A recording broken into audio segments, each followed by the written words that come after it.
Joining us now, ladies and gentlemen, is a man who maybe most entertaining coach I've ever been around, most inspiring coach I've ever been around. Here we go. Both of those things, which are very important to coaching. Now, he was a great special teams coordinator back at the U, Miami. I think they blocked 7 kicks or something in 1 year. Damn. I don't know. He told me a couple times while we're in the middle of drills that he would probably get his guys to block something from me. Good conversation. Special teams legend, defensive mastermind, okay? Master motivator. Guy beat leukemia in the same season, came back. His hair looked good on the other side, too.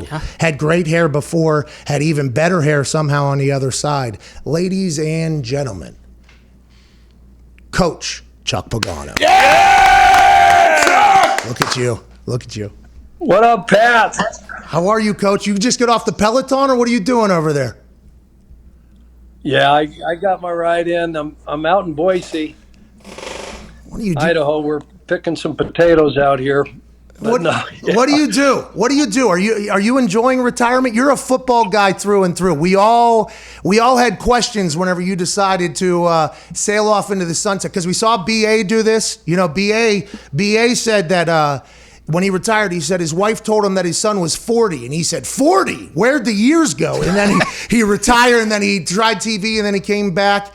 You football guys, and Tina too, you football guys, it's your life. What are you doing with your retirement? Are you still out there with the whistle, or what do you got going on? No, that's a great question. A lot of rides on the bike, a lot of errands. You know, there's only so many workouts you can do during the day. How many grocery store runs? Go to the clean. I go to the cleaners when I don't even have to go to the cleaners. You know, you're looking for stuff to do. Playing some golf, but mostly my youngest daughter Tori had her first baby back in October. First grandson in the family. You know, I had 3 daughters, 3 granddaughters, so we finally got a boy. She had to go back to teaching there in Zionsville in March, so Tina and I became full-time babysitters. So let me tell you something. I'm probably going to come out of retirement. I love the little guy. His name is Bear Charles, and he's a stud, absolute stud. But damn, coaching football is a hell of a lot easier than babysitting 7 months old. I could imagine. By the way, congratulations on that. I mean, it is. I remember your entire motto, mission, whenever you were beating the hell out of leukemia, there was like, hey, I got dances, I got weddings to dance at, I got grandkids to meet, I got to dance, I got the confetti. I mean, you had, like, it feels like everything that you sought after, you did at this point from a personal level. That has to feel pretty cool. And it was really, you know, it was fucking wild to watch happen, because it's like, yo, this is a very serious thing. But it was so inspiring what you did, Coach. And I know you like to, you know, have a good time and keep things off of you, but you're a fucking legend, dude. I hope you know that in your retirement while you're cleaning up baby shit from Bear Charles. I don't know about legend. That's going a little bit far, but I appreciate it. That was, you mentioned it earlier, that was a magical season. And, you know, obviously happy to come out on the other side and all that stuff. But, you know, I may have mentioned it, you know, we talked about living in vision, not circumstances, right? I remember that time in the locker room after that game. I did get one of the 2 daughters married off, danced at her wedding, had the Ferragamos moving pretty good. As you know, I got one more middle daughter, Taylor, to get married. But, yeah, we were blessed. That was a crazy year, crazy season, magical. So many great. I mean, you guys, you know, I had to do the medicine and all that stuff, but football, your teammates, BA, the staff, you know what you guys were doing week in and week out. We weren't supposed to win a friggin' game. 32. Remember, we were ranked. We had on the T-shirt. We were ranked 32 out of 32. Right, in the power rankings. Yeah, it was awesome. We came in, we said, F that. You know, there ain't no rebuild. We're reloading. Let's go. We got great players in here. It's your opportunity. Let's go. And you guys, what you guys did on that football field and going 9-3, beating Kansas City, clinching the playoffs. and I come back for that last one. I mean, I still get goosebumps to this day. You guys got me well. No, listen, that is not true at all. I think the complete opposite. We were trying to do it for you while you were down the road, left the light on, the whole thing. I think my favorite part of that whole season, I've told this story, is first practice back for you, okay? Punt periods, first period, all right? Yep. And you're standing right next. I hit probably, I don't know, bad ball. An immediate fuck ball from me, okay, which you were also a big fan of, I do recall. But yeah, one of those. And you immediately, I mean, you went right into it. I'm like, are we not in like the, hey, happy to be here? And you were like, no, we got a game. Like you were right back. Like it felt like you were back at home. It was very cool. It was a cool day, dude. It was a cool thing to be a part of. Yeah, it was. I remember that day. I remember, that first meeting, walking back into, the facility there. It was Christmas Eve, and the guys were all in the team room, and that moment right there, we had some great moments together, Pat, and some great wins, and some not so great moments, some fake punts that just frickin' went awry. Bad. So, but walking into that team meeting and making it back and then going on to, won that game. Remember the media asked me, he said, you guys clinched the playoffs. You're not going to play your starters, are you? You're not going to play your guys. And I'm like, dude, you know what we just went through? And now I'm going to sit guys? Hell no, let's go. Hell yeah, they're playing. We beat Houston, and who's that little kick returner? Took one to the hizzo. Oh, no. What was his name? Right up the gut. Split them like the Red Sea. Nobody was within 50 yards of my man. He was it was like 20. That put us out ahead, and we never looked back and won that game, and that was it was amazing. Yeah, it was a cool experience. Man, he was a good dude too, a cool guy. He played for Houston, then he played for us. I forget his name. I should have remembered that. He was a nightmare to kick to. Happy he was on our side at that point. And he took one back on Houston, so they had to experience what we all had to experience. Let's talk about you coaching though, huh? Let's talk about you on the field out there. You know what I mean? Let's talk about you out on the field out there, Hey, Coach, OTAs. And I've talked about this from a player's perspective. I can see how the players want to change it. The vets want to change it. They want to have that ramp up period after the Zoom calls last year. And they're like, hey, this is what we've been fighting for all along. And you hear a lot of the OGs being like, yeah, this is good for the league. Not going to change it. But now that OTAs are happening and everybody's back in the building except for Aaron, which we'll talk about, what did you get out of the OTAs, out of the team from a coaching standpoint? For me, it was like the camaraderie, I think, like kind of building up in the weight room, seeing who's. From the coaching side, why are OTAs so important? Yeah, you got everybody back in the building, after, whether you had a good season or bad season, there was a renewed sense of, hope and energy and spirit, a new season upon us.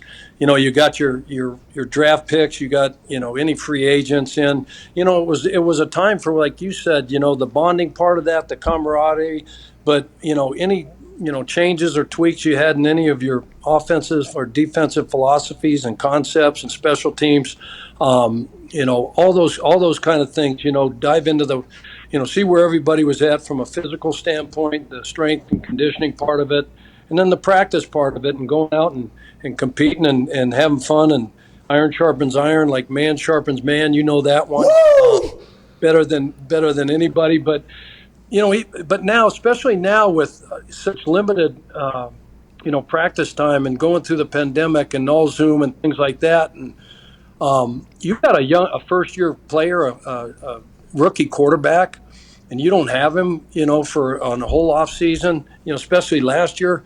God, that would just be a nightmare to me. And with training camp being as such, you mentioned the ramp-up period. I mean, dude, you got to bring them in, and it's no conditioning, no strength, barely can feed them a meal, and then get them home before 7:00 at night and get them tucked in, and then bring them back the next day and do a couple toe touches, and a couple stretches, and get a little then soft. before you know it, you're in the second week, and you finally put the pads on.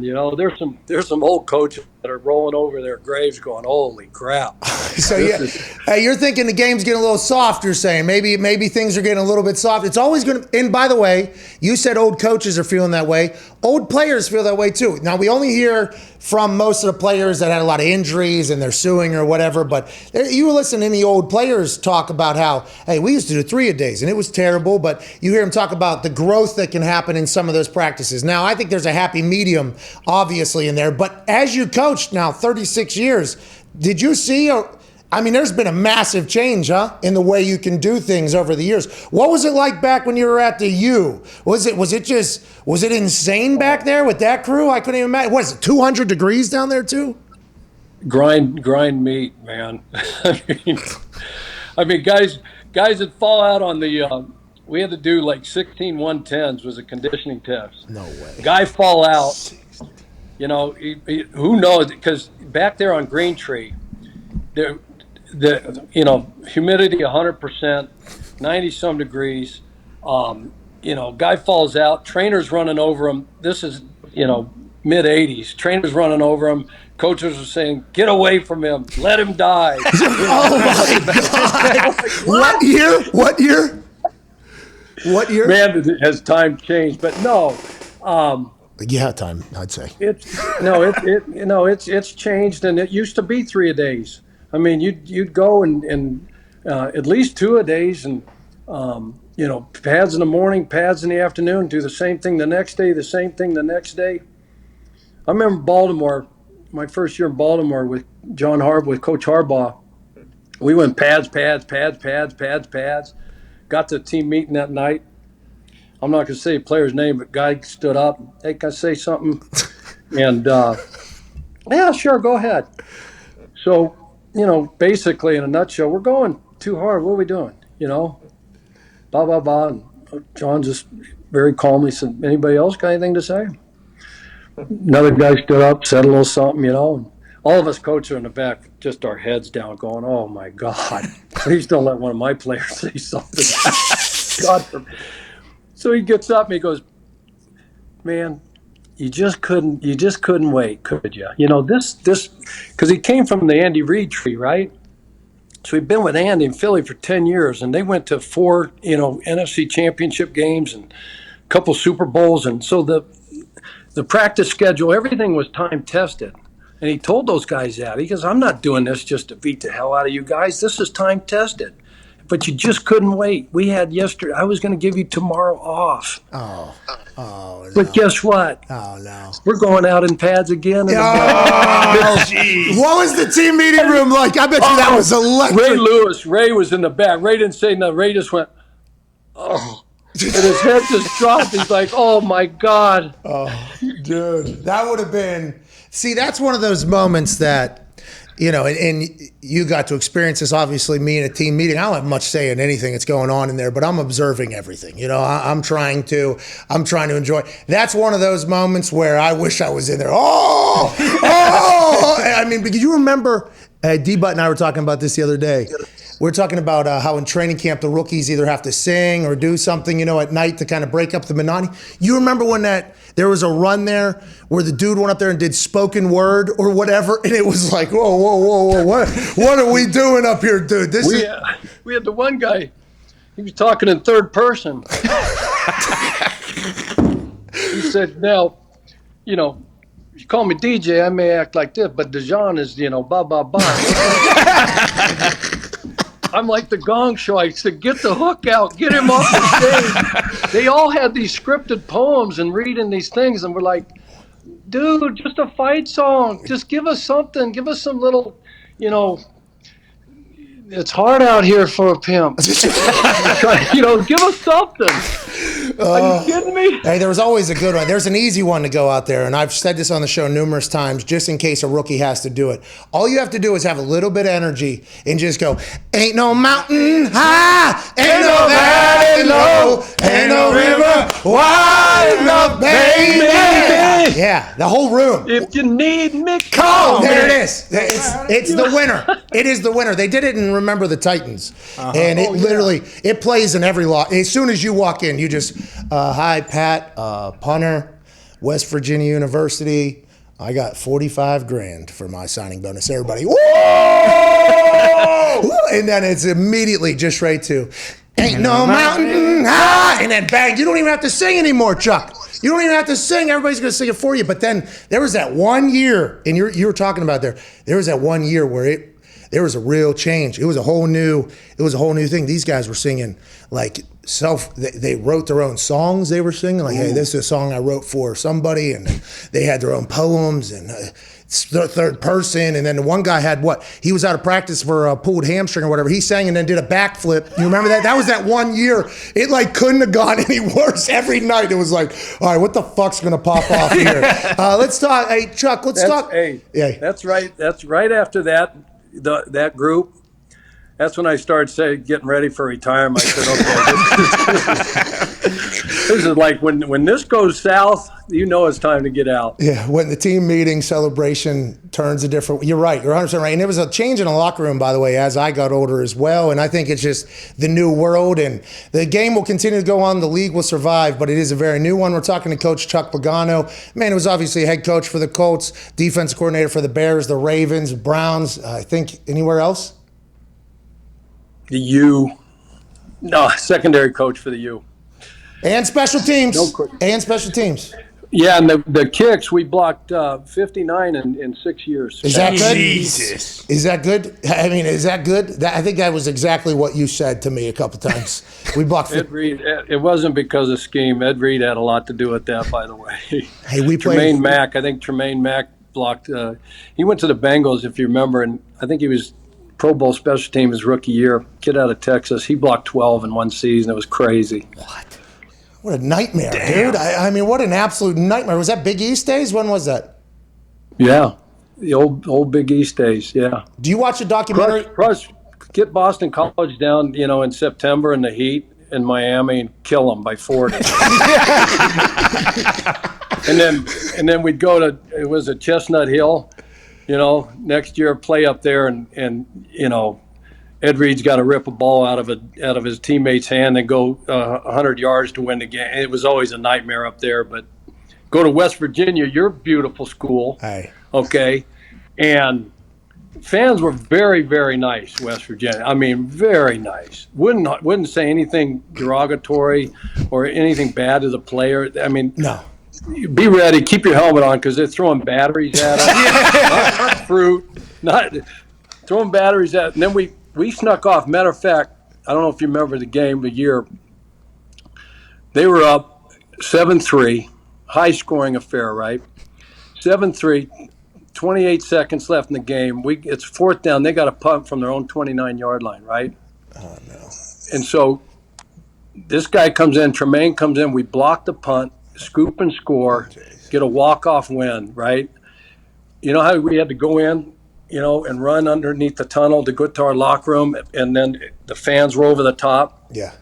They threw a trash can, one of them 55-gallon trash cans off the upper deck, hit Coach Randy Shannon. You remember Randy? He used to be the head coach down there. Hit him in the head, knocked him out. Oh, no! Not at West Virginia. No, this is somewhere else. What a wonderful crowd there. Wonderful people. All right, let's get back to the NFL. All right. Okay. Sorry. No. Do you watch those documentaries about the U when you were there? Do you watch any of those? Oh, they're the best. Just relive the glory days, man. It sounds like it was awesome down there. Oh, unbelievable. We had such great talent. Unbelievable. Just beating everybody to death, by the way, and dancing on their graves while doing it. By the way. No, they told you before kickoff during stretch. What? Dude, we fixing. You have no idea what's about to happen. I mean, that's how they expected. They tell you. Did you have Dwayne Johnson on the team? He was there the year before. The Rock was there the year before, 94, and was done. So we didn't have him in 90. I got there in 95 with Butch. He was already gone. Did you ever meet him? Did you ever shake his hand? Hey, how's it going, Dwayne, Dewey, DJ? Yeah, you remember when I was sick? The Alias, my wife checked me into the hotel. No, was it? I didn't know it was Dwayne. They came in my room and they said, "Hey, Mr. Johnson." I said, "I'm like in shock still, right? Been in there 5 minutes. I got a PICC line in my arm and they're pumping, chemo into my body and steroids instead." And they said, "Mr. Johnson, what are you talking about?" Is They this go, real "Well, do you want us to life? call you Mr. Who Johnson? am I? Do you want us to call you Dwayne, or you want us to call you The Rock?" Holy crap! So, because remember, it was during the bye, and they didn't want it to get out that I was sick and I was in there. Yeah. So I'm thinking, where'd she get that from? Well, he lived in Weston, where we lived during our time down there. They worked out at the same gym. So I'm thinking, I got to beat leukemia and beat The Rock's ass because he's after my wife. He's obviously got a crush on him. All right. So I'm happy you and The Rock have not had to, square off, because that guy's going to be president 2032. Yeah. I saw it on NBC. We have to get to a break here on Sirius. We will continue this conversation with Chuck Pagano at youtube.com/The Pat McAfee Show. We'll see you in about 4 minutes. Sirius XM, you're the absolute best. Wrap up hour 1. Hey, hour 2 is about to be fucking insane. Huge. Oh my God. 1-833-4 McAfee. We'll get some phone calls as well. We'll see you in 4 minutes. We're on a break. Fucking nailed it, Coach. Hey, go. Nailed it, dude. Nailed it. Deji Karim. There it is. Yeah. Daji, Karim, I think. Is that right?